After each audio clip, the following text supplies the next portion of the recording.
গাজা যুদ্ধবিরতি ও বন্দি বিনিময় চুক্তির পথে প্রধান অন্তরায় হয়ে উঠেছেন প্রধানমন্ত্রী বেনিয়ামিন নেতানিয়াহু। এমনটাই বলছেন ইসরায়েলের বিরোধী নেতা ইয়াইর গোলান। শনিবার তিনি স্পষ্টভাবে নেতানিয়াহুর পদত্যাগ দাবি করে বলেন, জীবন বাঁচাতে এবং দেশকে রক্ষা করতে হলে এই সরকারকে অবিলম্বে বিদায় নিতে হবে।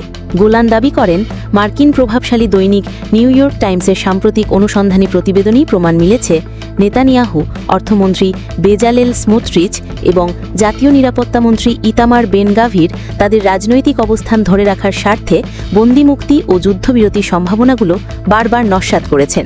এক্স টুইটারে দেওয়া এক পোস্টে ডেমোক্র্যাটিক পার্টির নেতা গোলান বলেন, এই চুক্তি বাধাগ্রস্ত করছেন নেতানিয়াহু ও তার উগ্রপন্থী মন্ত্রিসভার সদস্যরা। সেনা ও বন্দীদের জীবন তাদের কাছে ততটা গুরুত্বপূর্ণ নয় যতটা গুরুত্বপূর্ণ নিজেদের মন্ত্রিত্ব ও পদ রক্ষা করা। তিনি আরও বলেন, নেতানিয়াহু, স্মোট্রিচ ও বেন গাভির হল চরমপন্থী সংখ্যালঘু গোষ্ঠী যারা পুরো দেশকে এক নির্মম নরকের দিকে ঠেলে দিচ্ছে।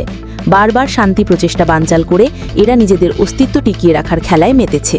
গোলানের এই কঠোর মন্তব্য এমন সময় সামনে এলো যখন নিউ ইয়র্ক টাইমস তাদের তদন্ত প্রতিবেদনে জানায়, গাজায় যুদ্ধ দীর্ঘায়িত করার সিদ্ধান্ত ছিল মূলত রাজনৈতিক।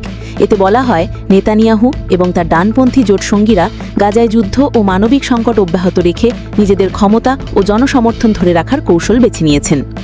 এদিকে বন্দি বিনিময় চুক্তি দ্রুত কার্যকরের দাবিতে ইসরায়েলের রাজধানী তেল আবিবে শনিবার রাতভর হাজারো মানুষ বিক্ষোভ করেছেন। বিক্ষোভকারীরা যুদ্ধ বন্ধ করে গাজায় আটক থাকা ইসরায়েলি বন্দীদের দ্রুত দেশে ফিরিয়ে আনার জোর দাবি জানান। নেতানিয়াহুর নেতৃত্বাধীন সরকারের বিরুদ্ধে জনরোষ এবং চাপ বাড়ছে বলেই মনে করছেন বিশ্লেষকরা।